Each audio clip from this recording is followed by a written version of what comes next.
Tes, tes, tes. Baik, Assalamualaikum warahmatullahi wabarakatuh. Dengan saya Muhammad Tiras Maulana Al-Faruq dengan NIM 2433041046 TKK kelas D. Hari ini saya akan menyampaikan sedikit materi tentang implementasi Intrusion Decision System pada sistem IoT dan Cyber Physical System. Apa itu Intrusion Decision System atau bisa disebut IDS?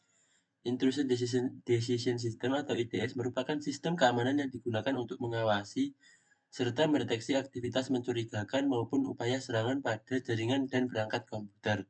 Sistem ini berfungsi memberikan peringatan kepada administrator ketika terindikasi adanya ancaman sehingga dapat segera dilakukan penanganan. Untuk tujuan IDS itu sendiri yaitu IDS bertujuan untuk meningkatkan keamanan sistem dengan cara mendeteksi serangan sejak dini, memantau aktivitas jaringan maupun perangkat, serta memberikan notifikasi ketika terjadi anomali. Selain itu, IDS juga berperan dalam membantu proses analisis dan investigasi terhadap insiden keamanan. Untuk jenis-jenis IDS, yang pertama, Network IDS, Network Based IDS, atau bisa dikenal NIDS. Sistem ini ditempatkan pada jaringan untuk memantau lalu lintas data yang melewati suatu titik tertentu seperti router atau gateway. NIDS mampu mengawasi banyak perangkat sekaligus karena bekerja pada level jaringan. Keunggulannya terletak pada cakupan yang luas, namun memiliki keterbatasan dalam melihat aktivitas internal seperti tiap perangkat, terutama jika data sudah terenskripsi. Yang kedua ada Host-Based IDS atau bisa dikenal dengan HIDS. Sistem ini dipasang langsung pada perangkat seperti server atau komputer.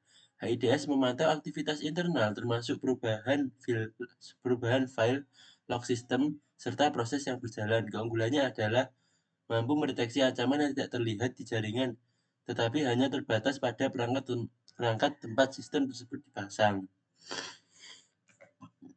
Untuk yang ketiga yaitu File Integrity Monitoring atau bisa disebut dengan FIM. FIM merupakan bagian khusus dari HIDS yang berfokus pada pemantauan integritas file.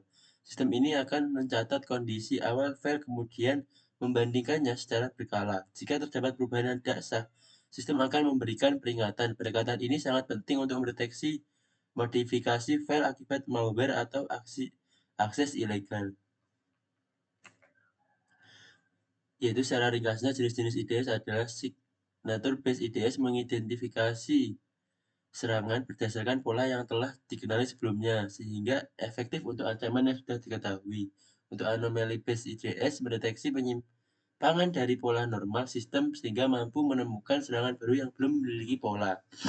Dan yang terakhir, Hybrid IDS merupakan kombinasi dari kedua metode tersebut untuk meningkatkan akurasi deteksi. Jadi jangkauannya lebih luas.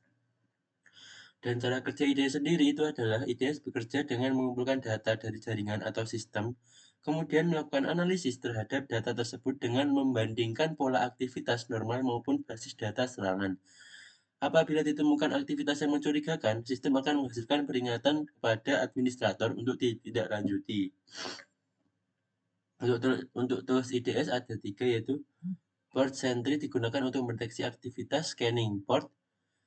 Ya, habis itu yang kedua adalah Snort digunakan untuk memonitor lalu lintas jaringan secara real time. Dan yang terakhir ada Tripwire digunakan untuk memantau perubahan file dalam sistem. Yaitu apa itu hubungan IDS dengan IoT dan GPS? Dalam Internet of Things atau biasa disebut dengan IoT, sistem IDS berperan penting karena banyak perangkat saling terhubung dan memiliki tingkat kerentanan tinggi. Sistem ini mendeteksi aktivitas tidak wajar pada sensor maupun komunikasi antar perangkat. Pada Cyber Physical System atau CPS, IDS digunakan untuk menjaga integritas antara sistem digital dan proses fisik. Serangan pada sistem ini dapat berdampak langsung terhadap perangkat nyata seperti industri atau sistem otomatisasi.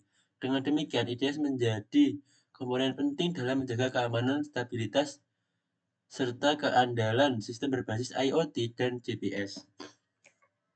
Baik, hari ini sekian untuk dari saya. Jika ada kurang lebihnya mohon maaf. Terima kasih. Wassalamualaikum warahmatullahi wabarakatuh. Oke.